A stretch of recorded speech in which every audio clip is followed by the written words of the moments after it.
नमस्कार दोस्तों, कास क्लासेज में मैं चंद्रहास एक बार फिर से आप सभी का स्वागत करता हूं। और आज हम हरियाणा जीके की इस वीडियो में यमुनानगर डिस्ट्रिक्ट के बारे में जानेंगे। यमुनानगर ज़िले के बारे में जितने भी पॉइंट हैं उनको अच्छे तरीके से समझेंगे। जैसा कि आपने पहली वीडियो देखी है उसके ऊपर आपका बहुत बेहतरीन रिस्पॉन्स रहा है, उसी रिस्पॉन्स के अकॉर्डिंग हम हरियाणा जीके की डिस्ट्रिक्ट वाइज हरियाणा जीके करवा रहे हैं। और आज जो ज़िला है, आज जो डिस्ट्रिक्ट है वो यमुनानगर है। और आज इस यमुनानगर डिस्ट्रिक्ट के बारे में हम एक एक पॉइंट को अच्छे तरीके से समझेंगे। यमुनानगर आप हेडिंग डाल लीजिए, जो भी आप नोट्स बना रहे हैं उसमें यमुनानगर, हम भी यहाँ पर यमुनानगर डाल लेते हैं। उसके बाद में यमुनानगर डिस्ट्रिक्ट की शुरुआत करेंगे।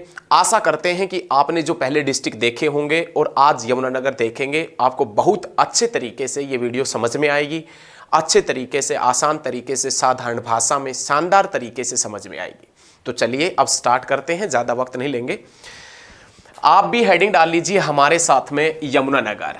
हेडिंग डाली है यमुनानगर। यमुनानगर की बात करें तो सबसे पहला तो क्वेश्चन यही उठेगा, सबसे पहला प्रश्न तो यही आएगा कि यमुनानगर है, ये यमुनानगर कब बना था। तो यमुनानगर उस समय बना था जब रेवाड़ी बना था, यमुनानगर उस समय बना था जब कैथल बना था, और यमुनानगर उस समय बना था जब पानीपत बना था। कहने का मतलब एक साथ हरियाणा के 4 जिले बने थे। और एक साथ 4 जिले कौन कौन से हुआ करते थे तो आप बताएंगे यमुनानगर, पानीपत, कैथल और रेवाड़ी। यमुनानगर, पानीपत, कैथल और रेवाड़ी कब बने थे तो आप साधारण भाषा में बताएंगे 1 नवंबर 1989 को ये हरियाणा के 4 जिले बनाए गए थे, जिसमें एक जिला यमुनानगर भी हुआ करता था। यमुनानगर, पानीपत, रेवाड़ी और कैथल जो बने हैं वो कब बने हैं? 1 नवंबर 1989 को। लेकिन इनके साथ में जो जिला पानीपत बना था वो पानीपत बाद में रद्द कर दिया गया था। पानीपत जिले को रद्द कब किया गया था तो आप बताएंगे 1991 में। पानीपत दोबारा जिला कब बना है तो आप बताएंगे 1992 के अंदर। पानीपत दोबारा जिला बना 1992 के अंदर। और हरियाणा के पंचकुला डिस्ट्रिक्ट में जो यादवेंद्र गार्डन पड़ता है, उस यादवेंद्र गार्डन में आमों के मेले की शुरुआत भी 1992 में हुई थी, जो आमों का मेला प्रत्येक साल जून जुलाई माह में लगता है। लेकिन वो तो हमने पंचकुला डिस्ट्रिक्ट में पढ़ लिए हैं, तो जो भी पॉइंट आएगा वो हम जैसे जैसे आपको रिपीट करवाते हुए चलेंगे ताकि आपको साथ के साथ में याद भी होता चले। ठीक है, तो आपने याद रखना यमुनानगर है, ये 1 नवंबर 1989 को बना था। 1989 के अंदर यमुनानगर डिस्ट्रिक्ट बना था। उस समय हरियाणा के 4 जिले थे, जिसमें से एक डिस्ट्रिक्ट यमुनानगर हुआ करता था। यमुनानगर जिसका नाम यमुनानगर किस आधार के ऊपर पड़ा है तो आपने ये बताना है यमुना नदी के किनारे स्थित होने के कारण। यमुना नदी के किनारे स्थित होने के कारण इस जिले का नाम यमुनानगर पड़ा है।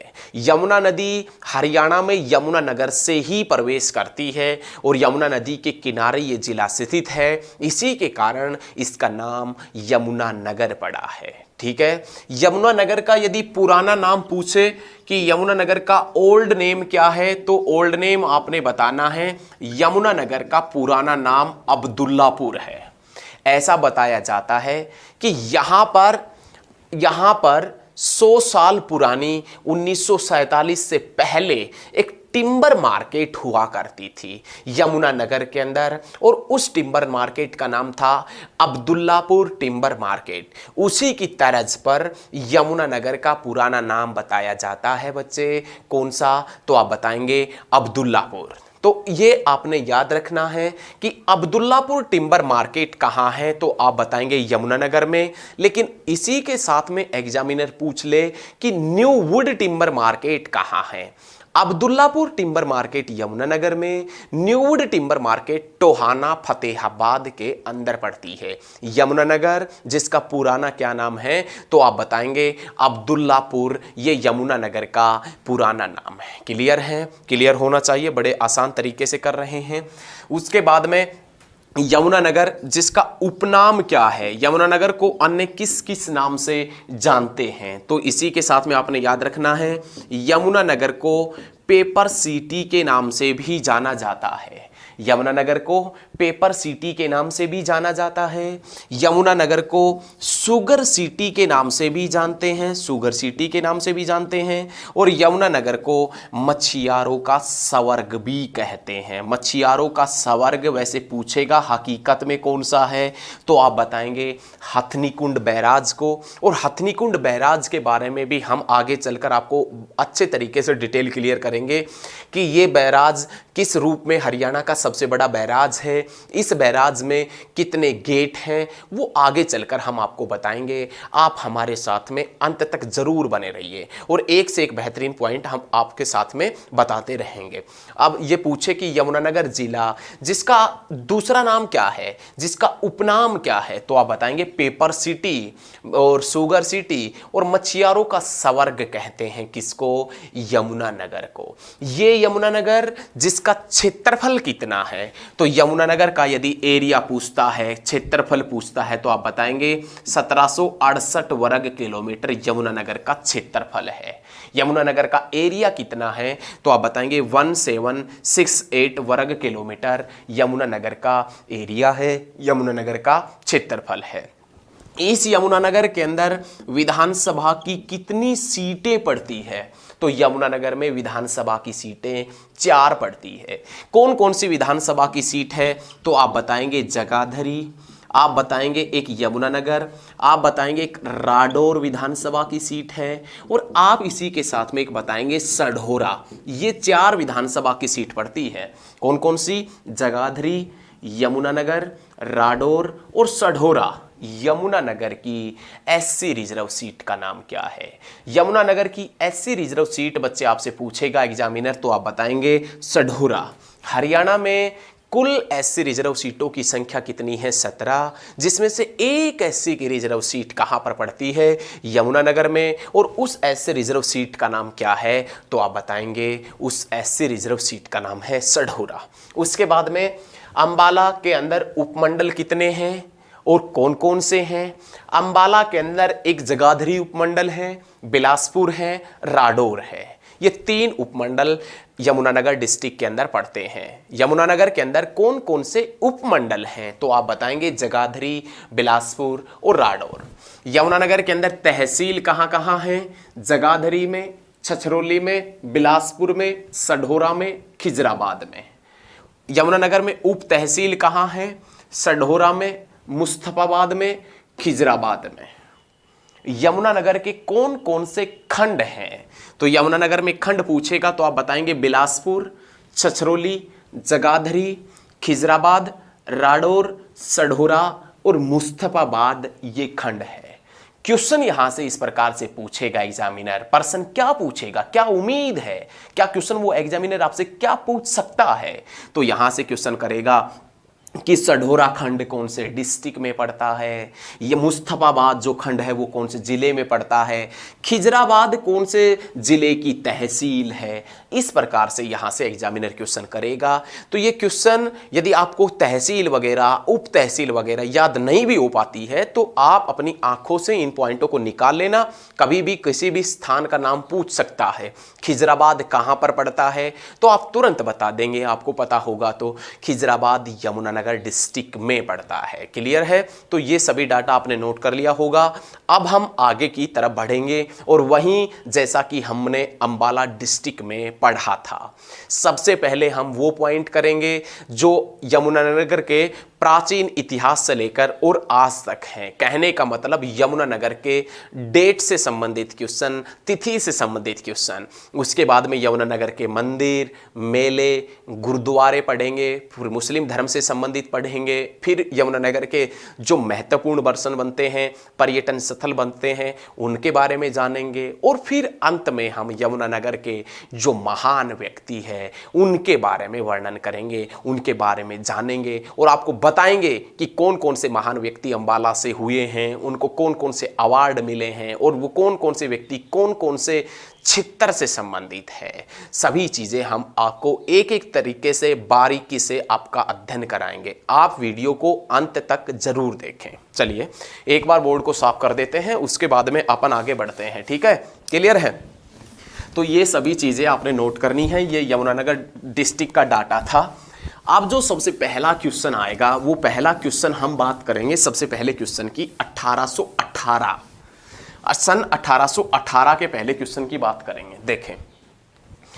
देखिए सबसे पहला क्वेश्चन यमुनानगर डिस्ट्रिक्ट में आता है 1818 ईस्वी का। 1818 के अंदर यमुनानगर का एक स्थान पड़ता है जिसका नाम है छछरौली। यमुनानगर का एक स्थान जिसका नाम है छछरौली। इस छछरौली को हरियाणा की चेरापूंजी के नाम से जाना जाता है। क्वेश्चन ये बनेगा कि हरियाणा में सबसे ज़्यादा वर्षा कहाँ होता है, तो आप बताएंगे छछरौली के अंदर होता है। और इसी कारण हरियाणा की चेरापूंजी के नाम से किसे जाना जाता है, तो आप बताएंगे छछरौली को जाना जाता है। किसे जाना जाता है? छछरौली। परंतु होता क्या है कि इस छछरौली का एक विद्रोह हुआ। छछरौली का विद्रोह, और ये छछरौली का विद्रोह कब हुआ? 1818 में हुआ। लेकिन ये छछरौली का विद्रोह किसके नेतृत्व में होना था? तो छछरौली का विद्रोह राम कौर के नेतृत्व में होना था। लेकिन इसकी अयोग्यता के कारण राम कौर के नेतृत्व में नहीं हुआ। मतलब छछरौली का विद्रोह जो 1818 में हुआ, ये राम कौर के नेतृत्व में होना था, लेकिन नहीं हुआ उनके नेतृत्व में। राम कौर को अयोग्य करार दे दिया कि आप इसका नेतृत्व नहीं कर सकते। तो राम कौर के बाद में ये छछरौली का विद्रोह जो 1818 में हुआ था, ये किसके नेतृत्व में हुआ? तो आप बताएंगे जोधा सिंह के नेतृत्व में। किसके नेतृत्व में हुआ? जोधा सिंह के नेतृत्व में। और बाद में इस विद्रोह के बाद में छछरौली को ईस्ट इंडिया कंपनी में मिला लिया गया था। तो क्वेश्चन ये याद रखिएगा, ये जो छछरौली का विद्रोह है ये जोधा सिंह के नेतृत्व में हुआ। बाद में छछरौली को ईस्ट इंडिया कंपनी में मिला लिया गया। लेकिन ये विद्रोह होना था किसके नेतृत्व में? तो आप बताएंगे राम कौर के नेतृत्व में। क्यों नहीं हुआ? क्योंकि उनको अयोग्य करार दिया गया था। तो ये क्वेश्चन याद रखिएगा। ये प्रश्न बहुत अच्छे तरीके से आपने नोट करने हैं, बहुत अच्छे तरीके से आपने लिखने हैं कि छछरौली का विद्रोह 1818 में हुआ। ये छछरौली का विद्रोह 1818 में हुआ। इसी के साथ में आपने याद रखना है सिरसा के अंदर एक स्थान पड़ता है, एक कस्बा पड़ता है, और उस कस्बे का नाम है रानिया। रानिया का विद्रोह भी 1818 में ही हुआ था। लेकिन रानिया का विद्रोह 1818 में नवाब जाबित खां के नेतृत्व में हुआ था। और रानिया का विद्रोह 1818 नवाब जाबित खां के नेतृत्व में। छछरौली का विद्रोह जोधा सिंह के नेतृत्व में 1818 में हुआ था। और बाद में छछरौली को किस में मिला दिया गया था? ईस्ट इंडिया कंपनी में मिला लिया गया। क्लियर है? उसके बाद में आगे बढ़ेंगे तो अगला क्वेश्चन 1828 का आएगा।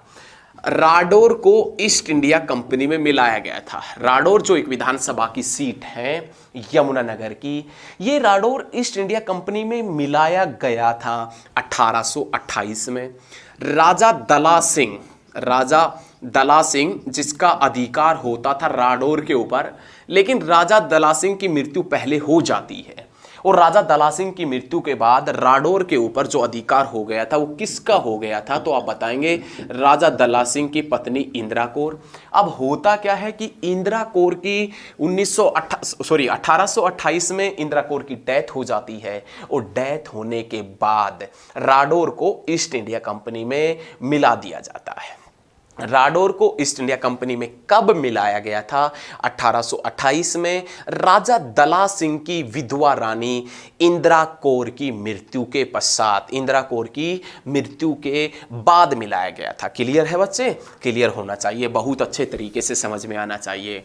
उसके बाद में नेक्स्ट पॉइंट की तरफ बढ़ें तो नेक्स्ट पॉइंट कौन सा आएगा? तो उसमें नाम आता है 1879 का। सन 1879 का। सन 1879 में ताजेवाला से एक नहर निकाली गई थी। सन 1879 में ताजेवाला कॉम्प्लेक्स जो यमुनानगर के अंदर पड़ता है, यमुना नदी के ऊपर पड़ता है। और इस ताजेवाला कॉम्प्लेक्स से 1879 में एक नहर निकाली गई जिसका नाम है पश्चिमी यमुना नहर। पश्चिमी यमुना नहर हरियाणा की सबसे पुरानी और सुप्रसिद्ध नहर है। हरियाणा की सबसे पुरानी और सुप्रसिद्ध नहर जिसका नाम पश्चिमी यमुना नहर है। ये पश्चिमी यमुना नहर 1879 के अंदर ताजेवाला से निकाली गई थी। कौन सी नदी से निकाली गई थी? यमुना नदी से निकाली गई थी। क्लियर है? अच्छे तरीके से याद रखना है। ये 1879 वही साल है जब विश्व की पहली गौशाला रेवाड़ी में खुली थी। 1879 के अंदर ही विश्व की पहली गौशाला रेवाड़ी में खुली थी। 1879 में ही ताजेवाला कॉम्प्लेक्स से पश्चिमी यमुना नहर निकाली गई थी। पश्चिमी यमुना नहर कहाँ से निकाली गई है? तो आप बताएंगे ताजेवाला से। और ताजेवाला कहाँ पड़ता है? तो आप बताएंगे यमुनानगर में पड़ता है। और पश्चिमी यमुना नहर के ऊपर कुछ हाइड्रो पावर प्रोजेक्ट भी लगे हुए हैं, जल विद्युत परियोजना भी लगी है। समय जैसे जैसे बदलेगा वो सभी चीजें हम आपको बताते हुए चलेंगे। इस पश्चिमी यमुना नहर के ऊपर पश्चिमी यमुना नहर जल विद्युत परियोजना यमुनानगर में बनी है। आगे बताएंगे 1977 में बनी थी। लेकिन इसी पश्चिमी यमुना नहर के ऊपर सोनीपत डिस्ट्रिक्ट में, इसी पश्चिमी यमुना नहर के ऊपर सोनीपत जिले के अंदर एक ककरोई सूक्ष्म जल विद्युत परियोजना है। ककरोई सूक्ष्म जल विद्युत परियोजना है। वो कौन सी नदी के ऊपर है? कौन सी नहर के ऊपर है? पश्चिमी यमुना नहर के ऊपर।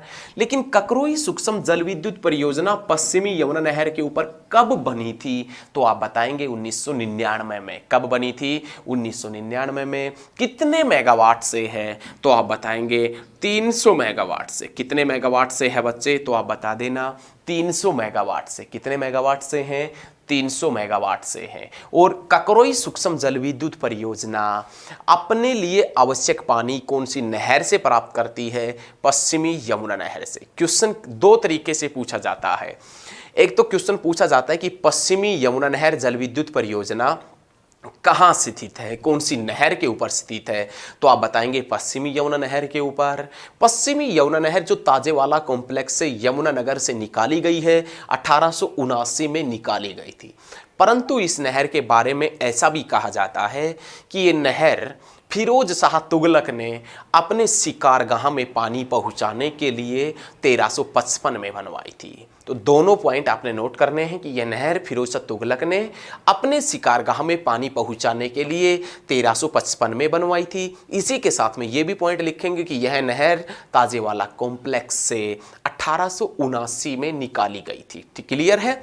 इसी नहर के ऊपर ककरोई सूक्ष्म जल विद्युत परियोजना सोनीपत में है, वो पड़ती है, 300 मेगावाट से है। और वो कब बनी थी? 1999 के अंदर बनाई गई थी। ठीक है? क्लियर है? उसके बाद में नेक्स्ट पॉइंट की तरफ बढ़े। 1879 के बाद में जो नेक्स्ट पॉइंट आता है वो 1925 का आता है।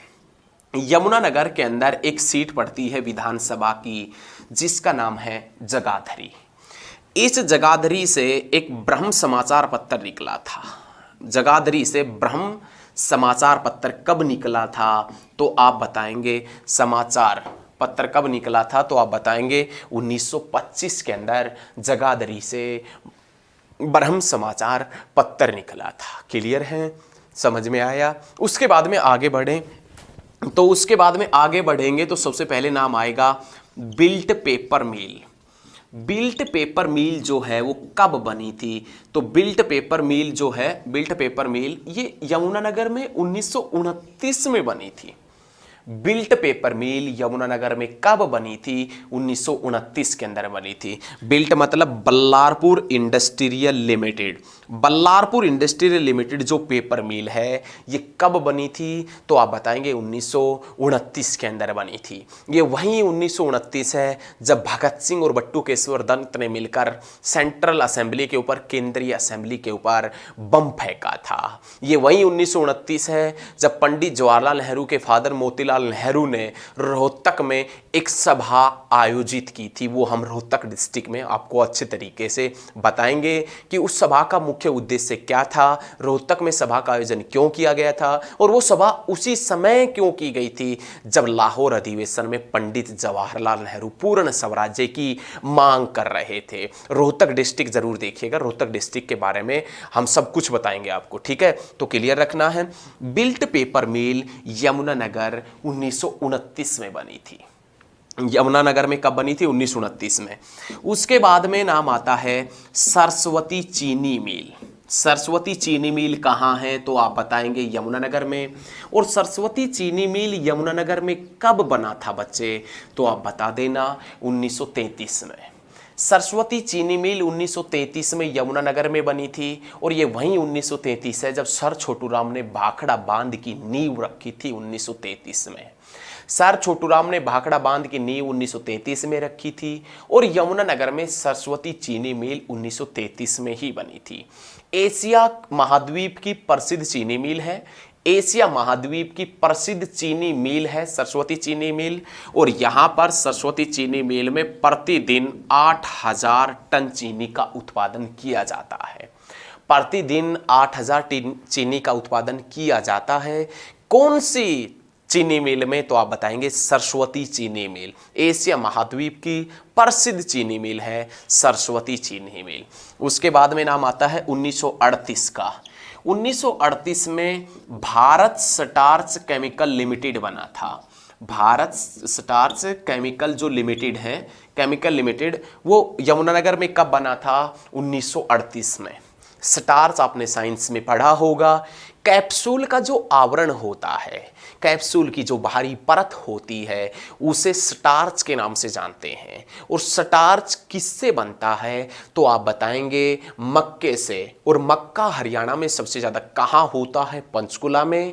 लेकिन Bharat starch chemical limited Yamunanagar में है। और Bharat starch chemical limited Yamunanagar की नींव कब रखी गई थी तो आप बताएंगे 1938 में रखी गई थी। यहाँ तक क्लियर है? सभी पॉइंट आपने अच्छे तरीके के नोट किए हैं, अच्छे तरीके से नोट किए हैं। एक बार साफ कर देते हैं, उसके बाद में आगे बढ़ते हैं। क्लियर है बच्चे? ठीक है, तो ये सभी चीजें आप बहुत अच्छे तरीके से, एकदम जहर तरीके से याद रखिएगा।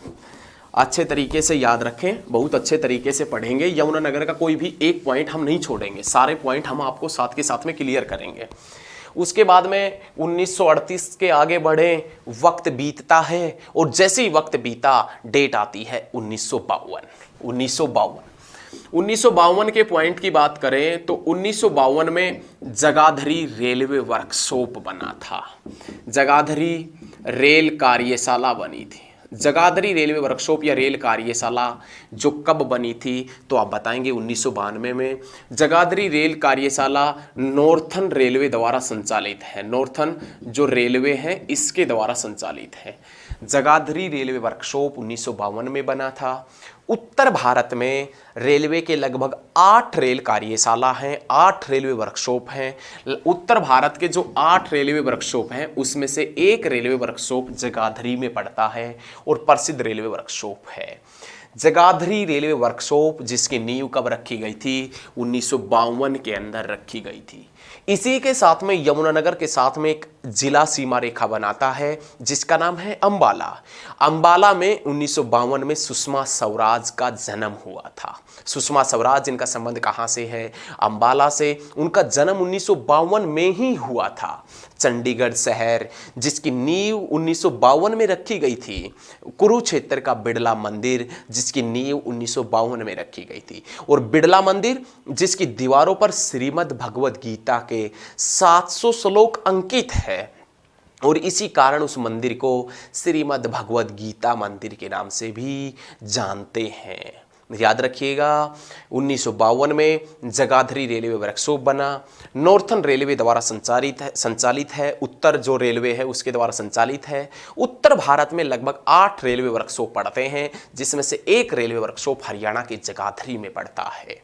यदि करंट का क्वेश्चन यहाँ से देखेंगे तो पूरे भारत में पूरे भारत में रेलवे सुरक्षा कमांडो सेंटर कहाँ स्थापित किया गया है? पूरे भारत में एकमात्र रेलवे सुरक्षा कमांडो सेंटर कहाँ स्थापित किया गया है? तो आप क्या बताएंगे? जगाधरी में। कहाँ स्थापित किया गया है बच्चे? जगाधरी में स्थापित किया गया है। उसके बाद में वक्त बीतता है और वक्त बीता है जैसे ही हरियाणा डिस्टिलरी की स्थापना कर दी जाती है। हरियाणा डिस्टिलरी जो है ये कहाँ पर पड़ती है? हरियाणा डिस्टिलरी तो आप बताएंगे यमुनानगर के अंदर। और हरियाणा डिस्टिलरी की स्थापना कब की जाती है? तो 1969 के अंदर यमुनानगर में हरियाणा डिस्टिलरी की स्थापना की जाती है।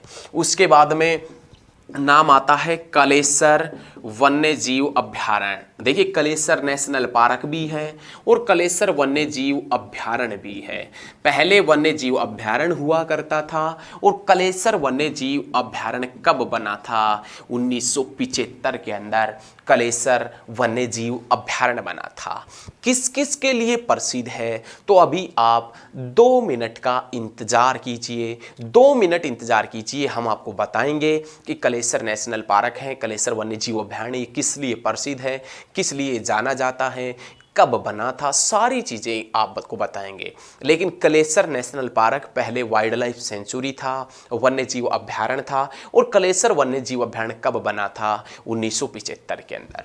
लेकिन यमुनानगर के अंदर सरस्वती चीनी मिल के अलावा एक चीनी मिल और है जो हैफड़ के अधीन है। हैफड़ के अधीन है और हैफड़ जिसकी स्थापना 1966 में की गई थी, जिसका मुख्यालय पंचकुला डिस्ट्रिक्ट में पड़ता है। हैफड़ जिसकी स्थापना 1966 में की गई थी, जिसका मुख्यालय पंचकुला डिस्ट्रिक्ट के अंदर पड़ता है।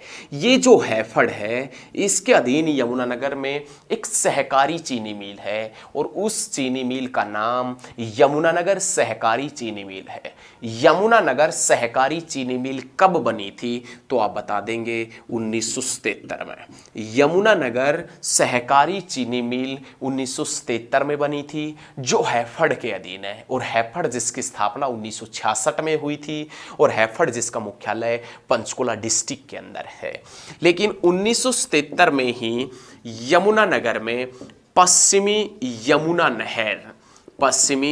यमुना नहर हाइड्रो पावर प्रोजेक्ट बना था। पश्चिमी यमुना नहर जल विद्युत परियोजना बनी थी।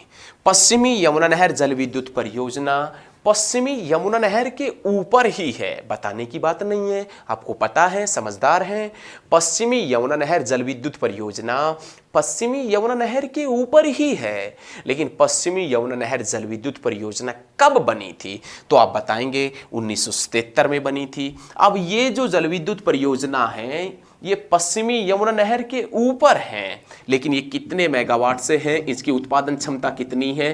तो आप बताएंगे 1600 मेगावाट है इसकी उत्पादन क्षमता। और ये कौन से देश की सहायता से लगाई गई थी? तो आप बताएंगे जापान की सहायता से। पश्चिमी यमुना नहर जल विद्युत परियोजना यमुनानगर में यमुना नदी के ऊपर है, पश्चिमी यमुना नहर के ऊपर है, जो 1600 मेगावाट उसकी उत्पादन क्षमता है और जो जापान की सहायता से लगाई गई थी। तो क्लियर है, ये क्वेश्चन आपने बहुत अच्छे तरीके से, बहुत दमदार तरीके से, ये क्वेश्चन आपने एकदम मज़ेदार तरीके से, ये क्वेश्चन आपने अच्छे तरीके से लिखते हुए चलने हैं। ठीक है, क्लियर है। उसके बाद में जो नेक्स्ट पॉइंट आता है वो नेक्स्ट पॉइंट आता है 1985। 1985 के अंदर यमुनानगर में एक पर्यटन स्थल बनाया गया था और जिसका नाम था ग्रे पेलिकन पर्यटन स्थल। ग्रे पेलिकन जो टूरिस्ट स्पॉट है, पर्यटन स्थल है, ग्रे पेलिकन पर्यटन स्थल यमुनानगर में कब बना था? तो 1985 में। लेकिन अंबाला का किंगफिशर कब बना था? तो आप बताएंगे 1986 में। यमुनानगर का ग्रे पेलिकन पर्यटन स्थल कब बना था? तो आप बता देना 1985 के अंदर बना था। उसके बाद में हम बात करेंगे नेशनल पार्क की, और वो नेशनल पार्क जिसका नाम है कलेसर नेशनल पार्क। कलेसर पहले वन्य जीव अभ्यारण्य था, वाइल्ड लाइफ सेंचुरी था। कलेसर नेशनल पार्क जो है ये कब बना था? 2003 में। कलेसर नेशनल पार्क 2003 में बना था। हरियाणा में नेशनल पार्कों की संख्या 2 है। एक national park Sultanpur national park Gurugram में है, वो छोटा है। अब वो छोटा है तो बड़ा कौन सा है? Kalesar national park. हरियाणा का बड़ा national park Kalesar national park है। कलेसर नेशनल पार्क लाल जंगली मुर्गे, भौंकने वाले हिरण और चीड़ के वृक्ष के लिए प्रसिद्ध है। लाल जंगली मुर्गे, भौंकने वाले हिरण और चीड़ के वृक्ष कौन से नेशनल पार्क में मिलते हैं? तो आप बताएंगे कलेसर नेशनल पार्क के अंदर मिलते हैं। कलेसर नेशनल पार्क कब बना था? तो आप बताएंगे 2003 में बना था। याद रखिए, बहुत अच्छी बात है। यमुना नदी हरियाणा में कहां से प्रवेश करती? थोड़ा सा ध्यान दीजिए बच्चे, थोड़ा सा ध्यान, समझ में आएगा। यमुना नदी हरियाणा में कहां से प्रवेश करती है? तो कलेसर से। इसी के साथ में एक क्वेश्चन आपसे पूछा जा सकता है, और क्वेश्चन क्या पूछा जा सकता है कि इनमें से कौन सी नदी ऐसी है जो कलेसर नेशनल पार्क के बीचों बीच बहती है, कलेसर नेशनल पार्क के साइड में से बहती है? तो आप कौन सी नदी बताएंगे? यमुना नदी। हरियाणा का सबसे पूर्व में स्थित गांव, पूर्व में स्थित बिंदु पूछे तो भी आप बताएंगे कलेसर, और कलेसर कहाँ पड़ता है? तो भी आप बताएंगे यमुनानगर डिस्ट्रिक्ट में पड़ता है। क्लियर है? उसके बाद में आगे बढ़े तो अगला क्वेश्चन आता है, हरियाणा में वनस्पति वन योजना, हरियाणा में वनस्पति वन योजना कब चली थी? तो हरियाणा में वनस्पति वन योजना 1 नवंबर 2003 को चली थी। हरियाणा में वनस्पति वन योजना 1 नवंबर 2003 को चली। अब वनस्पति वन योजना याद करने की जरूरत यहां पर क्या पड़ गई? क्यों हम वनस्पति वन योजना पढ़े? तो इसी वनस्पति वन योजना के तहत 1 नवंबर 2003 के तहत यमुनानगर के चूहरपुर गांव में, यमुनानगर के चूहरपुर गांव में 110 एकड़ भूमि में, 110 एकड़ भूमि में चौधरी देवीलाल प्राकृतिक व हर्बल पार्क बनाया गया था। क्या याद रखना है बच्चे? वनस्पति वन योजना हरियाणा में चली 1 नवंबर 2003 से, और इसी वनस्पति वन योजना के तहत हरियाणा के यमुनानगर के चूहरपुर गांव में 110 एकड़ भूमि में, कितने एकड़ भूमि में? 110 एकड़ भूमि में चौधरी देवीलाल प्राकृतिक व हर्बल पार्क बनाया गया था। याद रखिएगा, बहुत ज़्यादा इंपॉर्टेंट है। चौधरी देवीलाल प्राकृतिक व हर्बल पार्क यमुनानगर के चूहरपुर गांव में 110 एकड़ में 2003 में, लेकिन चौधरी देवीलाल यूनिवर्सिटी सिरसा में बनाई गई थी, वो भी 2003 में। हरियाणा में देवी रक्षक योजना की शुरुआत हुई 2003 में, और कलेसर नेशनल पार्क बना 2003 में। ठीक है, क्लियर है? चलिए अब एक बार साफ कर देते हैं, उसके बाद में आगे बढ़ते हैं। एक बार बोर्ड को थोड़ा सा साफ कर दें, उसके बाद में आगे की तरफ बढ़ते हैं। अगला जो नेक्स्ट पॉइंट है, नेक्स्ट कदम हम कौन सा रखेंगे, कैसे रखेंगे, और कितना ज़बरदस्त वो कदम होगा हमारा, कितना बेहतरीन है, आपको समझ में आ रहा होगा अच्छे तरीके से। आप बहुत अच्छे तरीके के नोट्स भी बना रहे होंगे हमारे साथ साथ में, तो आप ऐसे ही पढ़ते रहें, ज़बरदस्त तरीके के नोट्स आप बनाते रहें। मार्केट से कोई बुक खरीदने की आवश्यकता आपको नहीं पड़ेगी, हम सब कुछ चीज़ें आपको यहीं बताएंगे। ठीक है, तो देखें अब नेक्स्ट क्वेश्चन आता है, Deenbandhu sir Chhoturam. Next question, Deenbandhu sir Chhoturam तापीय विद्युत उत्पादन संयंत्र, तापीय विद्युत, दीनबंधु सर छोटूराम तापीय विद्युत उत्पादन संयंत्र, दीनबंधु सर छोटूराम तापीय विद्युत उत्पादन संयंत्र कहाँ है? तो आप बताएंगे यमुनानगर में है।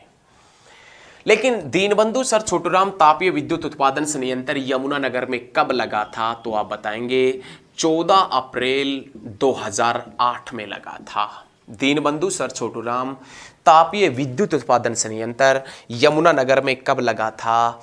14 अप्रैल 2008 में लगा था।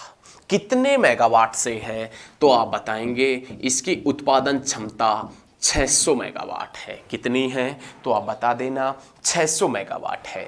और ये अपना ईंधन कहाँ से प्राप्त करता है? तो आप बताएंगे सेंट्रल कोल फील्ड उड़ीसा से। दीनबंधु सर छोटूराम तापीय विद्युत उत्पादन संयंत्र यमुनानगर में पड़ता है। 14 अप्रैल 2008 में बना था। उत्पादन क्षमता 600 मेगावाट है। लेकिन ये अपना ईंधन कहाँ से प्राप्त करता है? तो सेंट्रल कोलफील्ड उड़ीसा से ही अपना ईंधन प्राप्त करता है।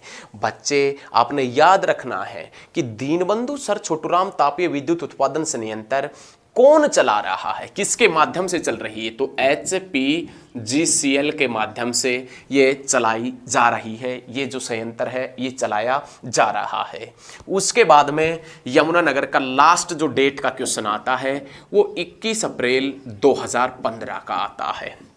21 अप्रैल 2015 के अंदर हरियाणा सरकार ने सरस्वती नदी पुनरुत्थान योजना की शुरुआत की थी। सरस्वती नदी पुनरुत्थान योजना की शुरुआत हरियाणा सरकार ने की थी और ये कब की थी? 21 अप्रैल 2015 के अंदर की थी। और ये कौन से गांव से की थी? तो आप बताएंगे रोलाहेरी गांव से।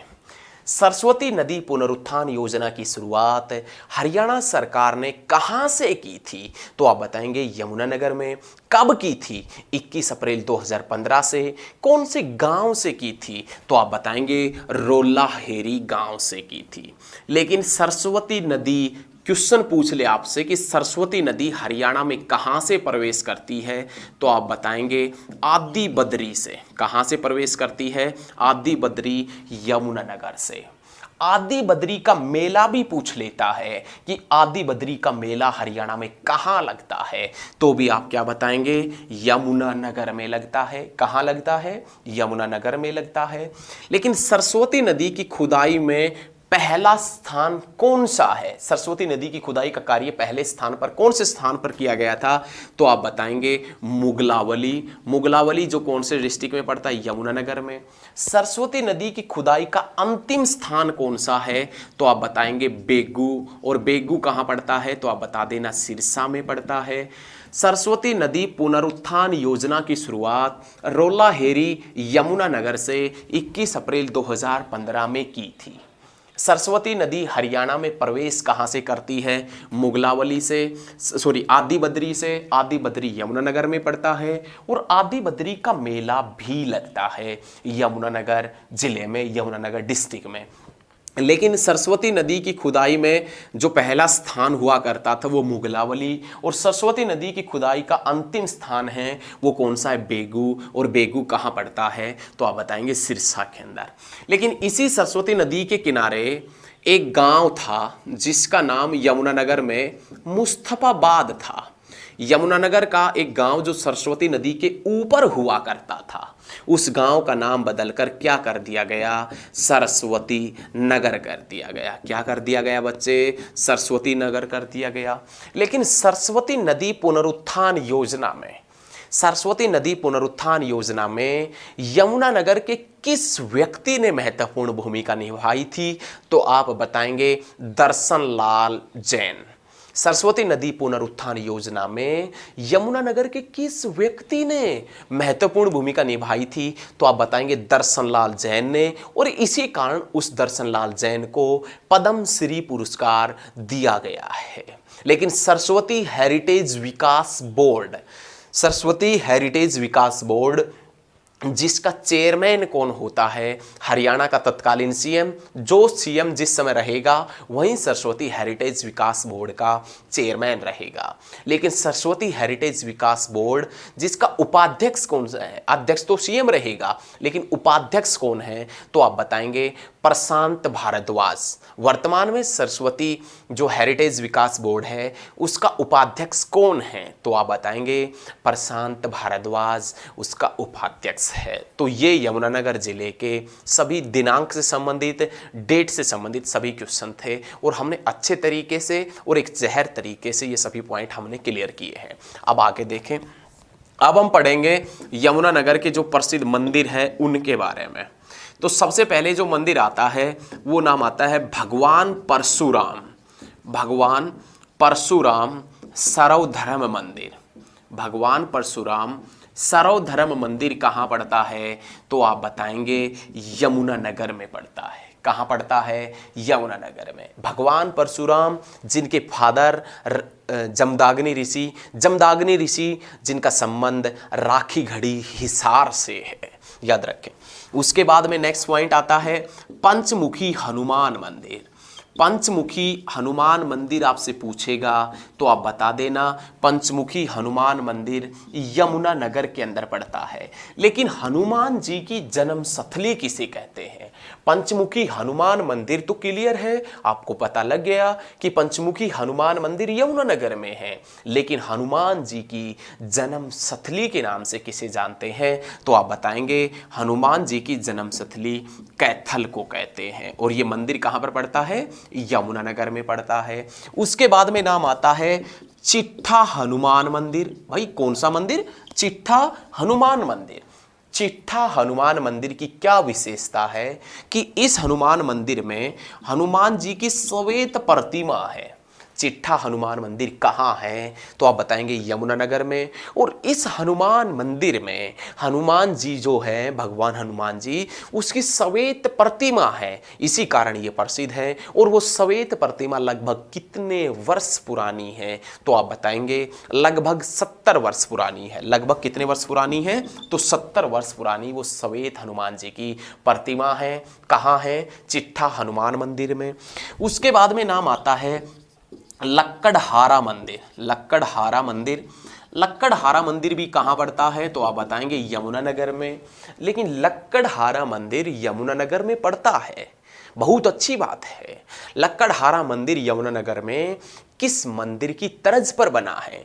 कौन से मंदिर के जैसा बना है? तो लक्कड़हारा मंदिर जो यमुनानगर के अंदर पड़ता है वो कोणार्क के सूर्य मंदिर की तर्ज पर बना है। उड़ीसा का जो कोणार्क मंदिर है जो सूर्य देवता को समर्पित है, उसी मंदिर की तर्ज के ऊपर बना है। उड़ीसा का जो कोणार्क का सूर्य मंदिर है उसी मंदिर की तर्ज के ऊपर हरियाणा के यमुनानगर में लक्कड़हारा मंदिर बनाया गया। कौन सा मंदिर बनाया गया है? तो आप बताएंगे लक्कड़हारा मंदिर बनाया गया है। ठीक है बच्चे, याद रखिएगा उड़ीसा के कोणार्क मंदिर की तर्ज पर हरियाणा का कौन सा मंदिर बना है? कौन सा मंदिर बना है? तो आप बता देना उसकी तर्ज के ऊपर हरियाणा का लक्कड़हारा मंदिर बना है। ठीक है, एक बार बोर्ड को साफ कर लेते हैं, उसके बाद में बढ़ते हैं। आप बस लगातार बने रहिए और साथ के साथ में नोट भी करते रहिए, एकदम मजा आएगा। एकदम देखिए जहर तरीके से मजा आने वाला है, एकदम बड़े धमाकेदार तरीके से पढ़ेंगे भैया।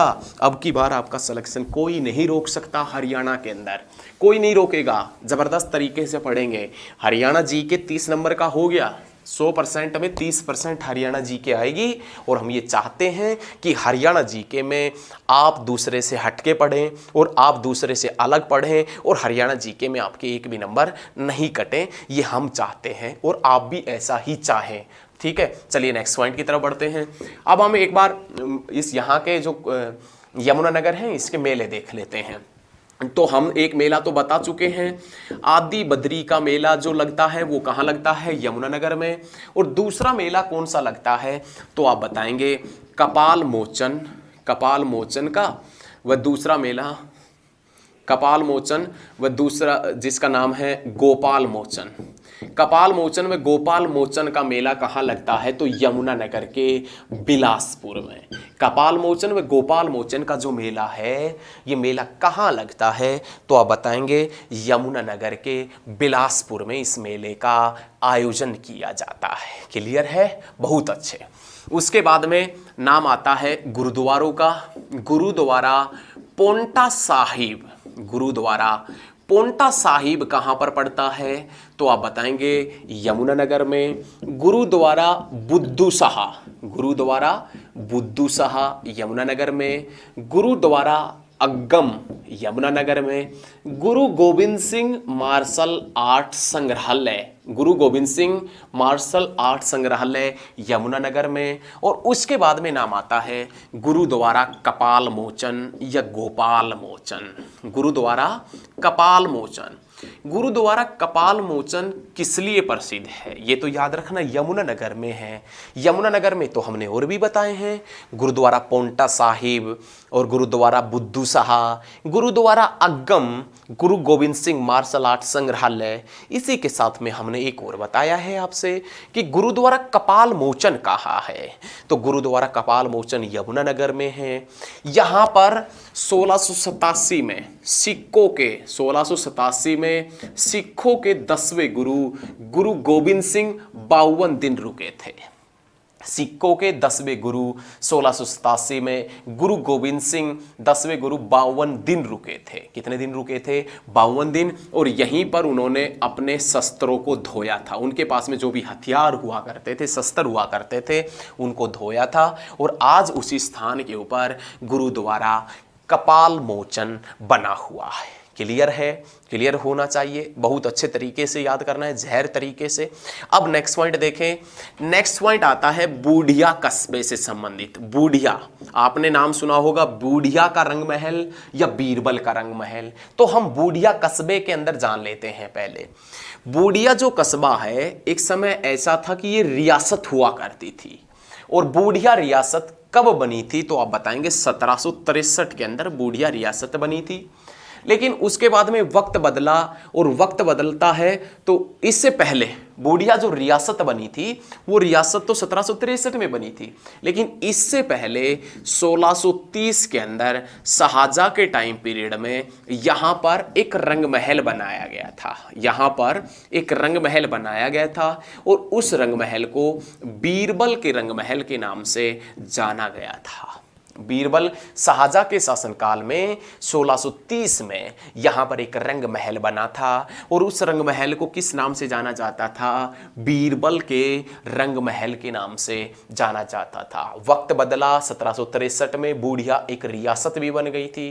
क्वेश्चन ये आता है कि बूढ़िया का रंग महल कहाँ पर पड़ता है? तो बूढ़िया का रंग महल यमुनानगर में पड़ता है। बूढ़िया का रंग महल जिसका दूसरा नाम है बीरबल का रंग महल। ठीक है, वैसे रंग महल यहां पर 1630 में शाहजहां के शासनकाल के दौरान बना था, जिसके कुछ खंडर आज भी वहां पर पाए जाते हैं या मिल जाते हैं। उसके बाद में नेक्स्ट पॉइंट क्या आएगा? नेक्स्ट पॉइंट आएगा कुनिंद। आपने नाम सुना होगा एक कुनिंद गण का, नहीं सुना है तो अब सुन लिया। कुनिंद गण जिसका संबंध है अंबाला से, यमुनानगर से और करनाल से। कुनिंद गण जो समुदाय रहा है, कुनिंद समुदाय या कुनिंद गण जिसका संबंध अंबाला से, यमुनानगर से और करनाल से रहा है। कभी कैथल कर दें, कभी कुरुक्षेत्र, गलत हो जाएगा। कैसे करनाल बनाना है कैसे? तो कुनिंद गण का संबंध अंबाला, यमुनानगर और करनाल से रहा है। तो कुनिंद कालीन सिक्के कहाँ से मिले हैं? क्या पूछेगा आपसे एग्जामिनर? कुनिंद कालीन सिक्के कहाँ से मिले हैं? तो कुनिंद कालीन जो सिक्के मिले हैं वो कहाँ से मिले हैं? तो आप बता देना, बूढ़िया से मिले हैं। कहाँ से मिले हैं? बूढ़िया से मिले हैं। उसके बाद में नेक्स्ट क्वेश्चन पूछेगा एग्जामिनर आपसे, समुद्रगुप्तकालीन सिक्के कहाँ से मिले हैं? समुद्रगुप्तकालीन सिक्के जो हैं, समुद्रगुप्तकालीन सिक्के वो हरियाणा में 2 जगह से मिले हैं। एक तो नाम आता है जगाधरी से मिले हैं, और एक नाम आता है कहाँ से? तो मीताथल से मिले हैं। समुद्रगुप्तकालीन सिक्के जगाधरी यमुनानगर से और कहाँ से मिले हैं? मित्ताथल भिवानी से मिले हैं। उसके बाद में क्वेश्चन आएगा अधूरे अभिलेख के साक्ष्य। अधूरे अभिलेख के साक्ष्य कहाँ से मिले हैं? तो आप बताएंगे कपाल मोचन से। कहाँ से मिले हैं? कपाल मोचन से। अधूरे अभिलेख के साक्ष्य कपाल मोचन से मिले हैं। और उसके बाद में क्वेश्चन पूछेगा कि 12 खड़ी की लिखाई के अभिलेख के साक्ष्य, 12 खड़ी की लिखाई के अभिलेख के साक्ष्य, 12 खड़ी की जो लिखाई है उसके साक्ष्य, अभिलेख के साक्ष्य कहाँ से मिले हैं? तो आप बताएंगे शुद्ध जगाधरी यमुनानगर से। अब नेक्स्ट क्वेश्चन क्या बनेगा? क्वेश्चन ये बनेगा कि हरियाणा में सबसे कम कौन सा धर्म मिलता है? हरियाणा में सबसे ज्यादा हिंदू धर्म मिलता है। हरियाणा में सबसे कम कौन सा धर्म मिलता है? तो बौद्ध धर्म। और हरियाणा में बौद्ध धर्म का केंद्र बिंदु कौन सा शहर, कौन सा जगह हुआ करता था? तो हरियाणा में बौद्ध धर्म का केंद्र बिंदु शुद्ध हुआ करता था। ये शुद्ध लिखना है, कभी शुद्ध देसी घी वाला लिख दें वो गलत हो जाएगा। हरियाणा में बौद्ध धर्म का केंद्र बिंदु शुद्ध जगाधरी यमुनानगर हुआ करता था। और 12 खड़ी से लिखाई से संबंधित के जो अभिलेख मिले हैं वो भी कहां से मिले हैं? तो आप बता देंगे शुद्ध जगाधरी से। लेकिन क्वेश्चन ये पूछें आपसे, बैलगाड़ी पर बैठे व्यक्तियों के जो मूर्ति मिली है, जो वीणा बजाते संगीत के प्रेमी दिखाए गए हैं, बैलगाड़ी पर कुछ व्यक्ति बैठे हैं और वो संगीत सुनते दिखाए गए हैं, वो मूर्ति भी कहां से मिली है? तो आप बताएंगे यमुनानगर डिस्ट्रिक्ट से मिली है। यमुनानगर डिस्ट्रिक्ट से मिली है। क्लियर है? तो ये याद रखिएगा। उसके बाद में नाम आता है ग्रे पेलिकन पर्यटन स्थल, ग्रे पेलिकन पर्यटन स्थल। उसके बाद में built football stadium, built football stadium कहाँ पर पड़ता है? यमुनानगर के अंदर पड़ता है। ग्रे पेलिकन पर्यटन स्थल, बिल्ट फुटबॉल स्टेडियम कहाँ पर पड़ता है बच्चे? तो आपने याद रखना है दोनों स्थान कहाँ पर पड़ते हैं? यमुनानगर के अंदर पड़ते हैं। उसके बाद में नेक्स्ट क्वेश्चन पूछेगा Tejli sports complex, Tejli sports complex कहाँ है? तो आप बताएंगे ये भी तेजली स्पोर्ट्स कॉम्प्लेक्स भी कहाँ पर पड़ता है? यमुनानगर के अंदर पड़ता है। एक बार बोर्ड को साफ कर देते हैं। अब की बार बस यमुनानगर जो डिस्ट्रिक्ट है इसको समाप्त कर देंगे, सुलटा देंगे, है ना। तो कोई बात नहीं, एक बार और साफ कर लेते हैं, उसके बाद में अच्छे तरीके से करेंगे। समझ में आ रहा है? बहुत आसान तरीके से साधारण भाषा में, नॉर्मल लैंग्वेज में हम समझाएंगे। एक आसान तरीका, एक अलग नज़रिया आपको अब की बार पार लगाएगा। देखें नेक्स्ट क्वेश्चन क्या है कि हरियाणा में सबसे ज़्यादा शराब का उत्पादन कहाँ होता है? हरियाणा में सबसे ज़्यादा शराब का उत्पादन कहाँ होता है? तो आप बताएंगे जगाधरी में। आपने देखा होगा एक आता था जगाधरी नंबर 1, आपने देखा था जगाधरी नंबर 1 आता था, देसी का 190 रुपए का जगाधरी नंबर 1। तो उसी के साथ में आज के बाद जगाधरी नंबर 1 देखें तो आपके माइंड में आना चाहिए कि ये तो यमुनानगर के जगाधरी में बनता है। और हरियाणा में सबसे ज़्यादा शराब का उत्पादन कहाँ होता है? तो आप बताएंगे जगाधरी यमुनानगर के अंदर। कहाँ पर होता है? जगाधरी यमुनानगर के अंदर होता है। आपने नाम सुना होगा इंडियन आर्मी का, इंडियन आर्मी का नाम आपने सुना होगा। इंडियन आर्मी के लिए 60% गोला बारूद रखने के बक्से, इंडियन आर्मी के लिए 60% गोला बारूद रखने के लिए जो बक्से बनते हैं वो कहाँ से बनते हैं? जगाधरी से। भारतीय थल सेना के लिए 60% गोला बारूद रखने के बक्से कहाँ से बनाए जाते हैं? तो आप बताएंगे यमुनानगर से। कहाँ से? यमुनानगर से, जगाधरी से। यमुनानगर का जो जगाधरी है वहाँ से। ये जगाधरी जो बर्तन नगरी के नाम से जाना जाता है। बर्तन नगरी किसे कहते हैं? जगाधरी को। पीतल नगरी किसे कहते हैं? रेवाड़ी को। पीतल नगरी रेवाड़ी, बर्तन नगरी जगाधरी को कहते हैं। और जगाधरी और यमुनानगर, जगाधरी और यमुनानगर हैं, इन्हें हम जुड़वा शहर के नाम से भी जानते हैं। जगाधरी और यमुनानगर हैं, इन्हें हम जुड़वा शहर के नाम से भी जानते हैं। इनमें से कौन से शहर हरियाणा के जुड़वा शहर के नाम से जाने जाते हैं? तो आप बताएंगे जगाधरी और यमुनानगर को। किसको जानते हैं? जगाधरी और यमुनानगर को। अब्दुल्लापुर टिम्बर मार्केट यमुनानगर में है। न्यूवुड टिम्बर मार्केट कहाँ है? तो आप बताएंगे टोहाना फतेहाबाद में। उसके बाद में सौर ऊर्जा संस्थान, सौर ऊर्जा संस्थान कहाँ है? तो सौर ऊर्जा संस्थान यमुनानगर के भोदकला में है। भोदकला, यमुनानगर के भोदकला में सौर ऊर्जा संस्थान है। उसके बाद में नेक्स्ट पॉइंट क्या आएगा? तो नेक्स्ट पॉइंट आएगा, वो आएगा नेक्स्ट पॉइंट क्या? तो वो देखें हरियाणा में सबसे ज़्यादा लाल चेस्टनट मृदा कहाँ मिलती है? हरियाणा में सबसे ज़्यादा लाल चेस्टनट जो मिट्टी है वो कहाँ मिलती है? तो आप बताएंगे यमुनानगर में। लाल चेस्टनट मिट्टी ना पूछकर एग्जामिनर बहुत चतुर प्राणी है, वो आपसे ये भी पूछ लेगा कि लाल चेस्टनट ना में पूछकर वो पूछेगा हरियाणा में सबसे ज़्यादा उदासीन प्रतिक्रिया वाली मिट्टी, हरियाणा में सबसे ज़्यादा उदासीन प्रतिक्रिया वाली मिट्टी कहाँ मिलती है, तो आप बताएंगे यमुनानगर डिस्ट्रिक्ट के अंदर। कौन से डिस्ट्रिक्ट में बच्चे? यमुनानगर में। कौन सी प्रतिक्रिया वाली? उदासीन प्रतिक्रिया वाली। हरियाणा में सबसे ज़्यादा गन्ने का उत्पादन कहाँ होता है, तो आप बताएंगे यमुनानगर के अंदर। हल्दी और प्याज उत्पादन में, हल्दी व प्याज उत्पादन में दूसरा स्थान किसका है, तो आप बताएंगे यमुनानगर का। हल्दी और प्याज उत्पादन में प्रथम स्थान किसका है? अंबाला का। सबसे ज़्यादा गन्ना कहाँ होता है, तो आप बता देंगे गन्ना सबसे ज़्यादा होता है यमुनानगर में। उदासीन प्रतिक्रिया वाली मिट्टी मिलती है यमुनानगर में।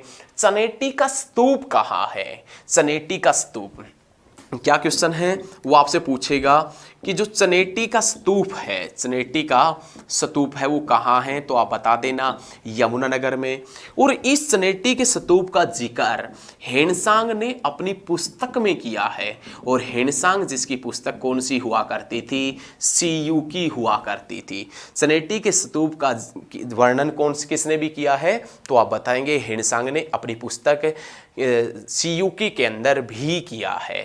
और उसके बाद में नाम आता है श्री कालेश्वर महादेव मठ। श्री कालेश्वर महादेव मठ, श्री कालेश्वर महादेव मठ, यह मठ विश्व के 12 प्रसिद्ध मठों में से एक है। श्री कालेश्वर महादेव मठ, यह मठ विश्व के 12 प्रसिद्ध मठों में से एक है। और इसकी स्थापना रामायण काल में, इसकी स्थापना रामायण काल में रावण ने भगवान रुद्र की स्थापना की थी। इस स्थान पर, इसकी स्थापना मत लिखना, इस स्थान पर रामायण काल में रावण ने भगवान रुद्र की स्थापना की थी। भगवान रुद्र की स्थापना कहाँ पर की थी, तो आपने याद रखना है भगवान रुद्र की स्थापना रामायण काल में की थी। और कहाँ की थी, तो कालेश्वर महादेव मठ जो यमुनानगर के अंदर पड़ता है। यमुनानगर कुरुक्षेत्र मार्ग के ऊपर पड़ता है। चनेटी का स्तूप है, ये चनेटी का स्तूप जिसे अकबरी स्टाइल, हरियाणा में किस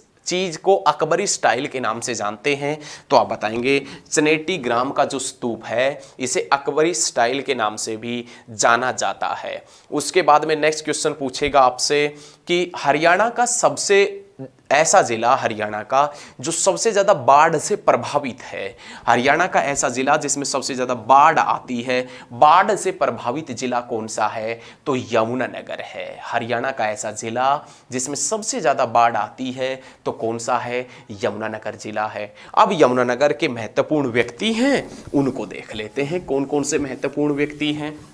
तो सबसे पहले नाम आता है सुनील दत्त। हरियाणा में से है सुनील दत्त, और ये कहाँ से हैं, यमुनानगर से, जिनके बेटे संजय दत्त। हरियाणा में नशा भगाओ बेटा बचाओ जो अभियान चला था वो कहाँ से चला था, सिरसा से। लेकिन हरियाणा के अंदर नशा भगाओ अभियान के ब्रांड एम्बेसडर कौन नियुक्त किए गए हैं, संजय दत्त, जिनकी माता नरगिस दत्त राज्यसभा में चुनी जाने वाली पहली अभिनेत्री नरगिस दत्त थी। और नरगिस दत्त जिसके हस्बैंड सुनील दत्त, और सुनील दत्त जिसका संबंध कहाँ से है, तो आप बताएंगे यमुनानगर से। कहाँ से, यमुनानगर से। उसके बाद में नाम आता है वेद गांधी। वेद गांधी सिनेमा जगत से संबंधित है, सुनील दत्त भी सिनेमा जगत से संबंधित है। इस वेद गांधी को 2003 में दादा साहब फाल्के पुरस्कार मिला था। सिनेमा जगत का सर्वोच्च पुरस्कार दादा साहब फाल्के पुरस्कार है, दादा साहेब फाल्के पुरस्कार।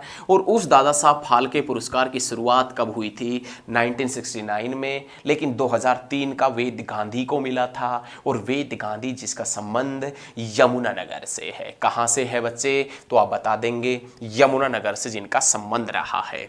उसके बाद में नाम आता है दीपिका ठाकुर।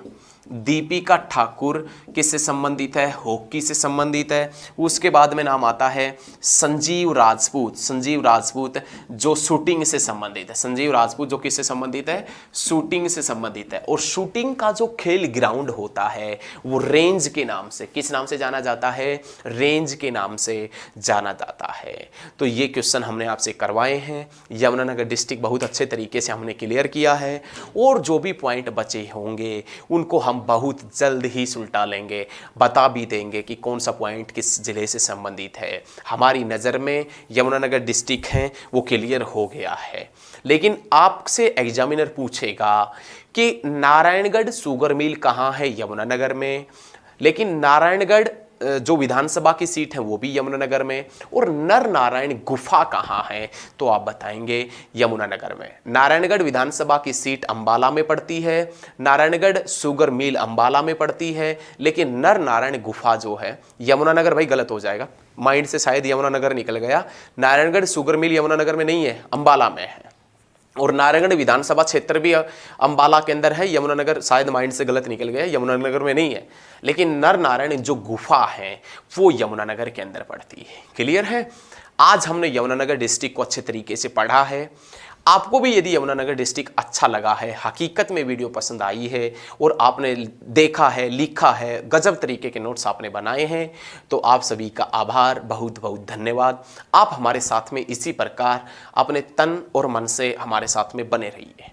और वीडियो यदि पसंद आती है तो वीडियो को ज़्यादा से ज़्यादा स्टडी ग्रुप में फैलाएं, ताकि हमारे भी थोड़े बहुत मात्रा में सब्सक्राइबर बढ़ जाएं और कुछ हमें भी यहाँ से मिलने लग जाएं। आपके लिए बिल्कुल फ्री कोर्स होगा, कोई फीस कभी भी नहीं लगेगी। धन्यवाद, मिलते हैं बहुत जल्द नेक्स्ट क्लास में। पूरा कोर्स बिल्कुल फ्री है। धन्यवाद। जय जवान, जय किसान, जय हिंद, जय भारत और जय हरियाणा। धन्यवाद।